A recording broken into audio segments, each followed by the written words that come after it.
Com certeza, muitas pessoas participaram deste desafio. O do balde de gelo na cabeça. Muitas delas apenas faziam o gesto de jogar um balde de gelo e postar na internet. Outras não. Na verdade, este gesto tinha uma finalidade. Antes de falarmos dessa campanha, vamos conhecer um pouquinho mais desta doença. Ela não tem cura. Eu conversei com o Dr. César Minelli, neurologista. Ele falou sobre a doença incurável.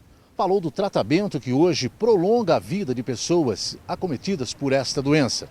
A esclerose lateral amiotrófica é uma doença degenerativa que afeta um local do sistema nervoso central chamado de primeiro e segundo neurônio, né?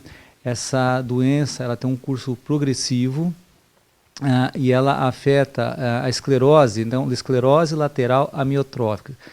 Esclerose seria um endurecimento ou uma cicatrização, uma degeneração, um amolecimento, né, de uma região da coluna.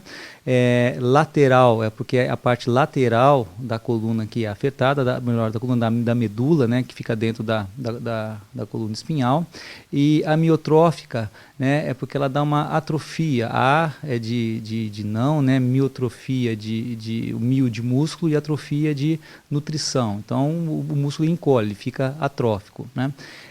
Ela tem um curso progressivo, normalmente ela começa em torno aí entre os 50 e 60 anos de idade, mas alguns casos, né, pode acontecer em pessoas mais jovens, até pessoas de 20 anos pode ocorrer isso daí.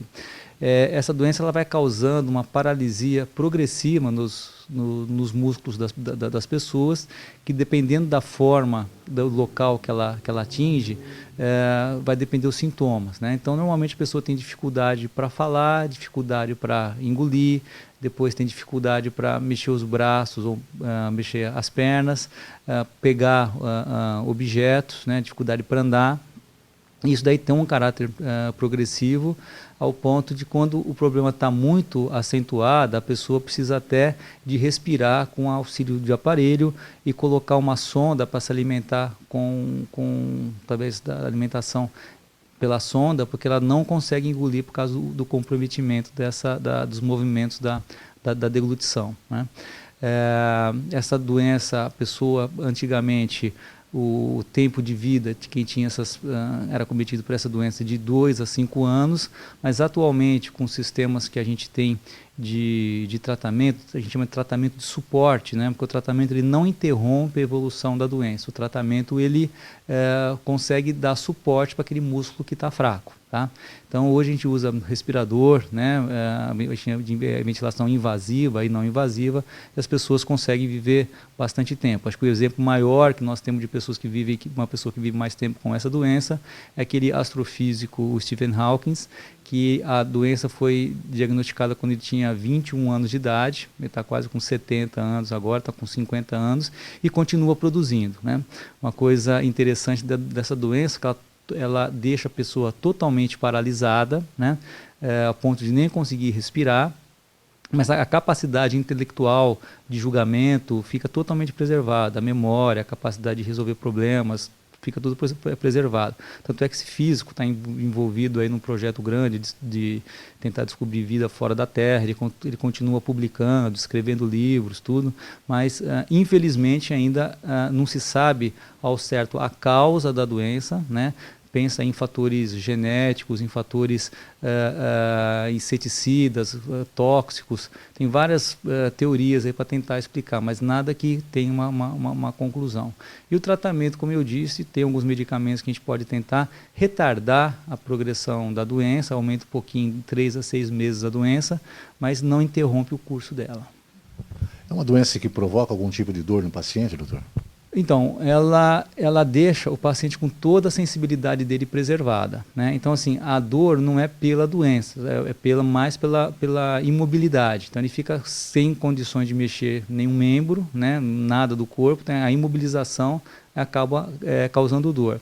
Isso, quando a pessoa começa a fazer fisioterapia, consegue dar uma aliviada. Então, quando a gente fala assim que não tem tratamento específico para a doença, é que você não consegue ter a cura. Mas tem os tratamentos de suporte, né, para aliviar a dor da pessoa, né? A fisioterapia é uma coisa que ajuda bastante, o reposicionamento de membro, coisa e tal. A própria fisioterapia respiratória, quando o paciente tem dificuldade para respirar, né?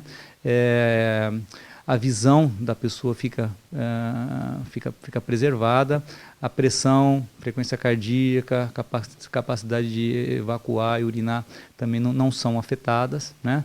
É uma doença que o outro nome que se usa muito, né, que não é o nome correto, mas o pessoal chama muito, é doença do neurônio motor, ou seja, aquela célula que é responsável pela realização dos movimentos, né?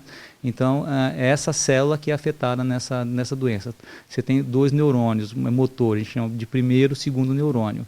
Nessa doença, tanto o primeiro como o segundo neurônio são afetados, né? Então, só que é só o neurônio motor. Então, a sensibilidade, a parte autonômica da pessoa, a visão, funções fisiológicas, fica tudo preservado. Na próxima matéria sobre a doença, ela, uma professora que teve a doença na família, diz como podemos ajudar as pesquisas em relação a esta doença que até agora não tem cura.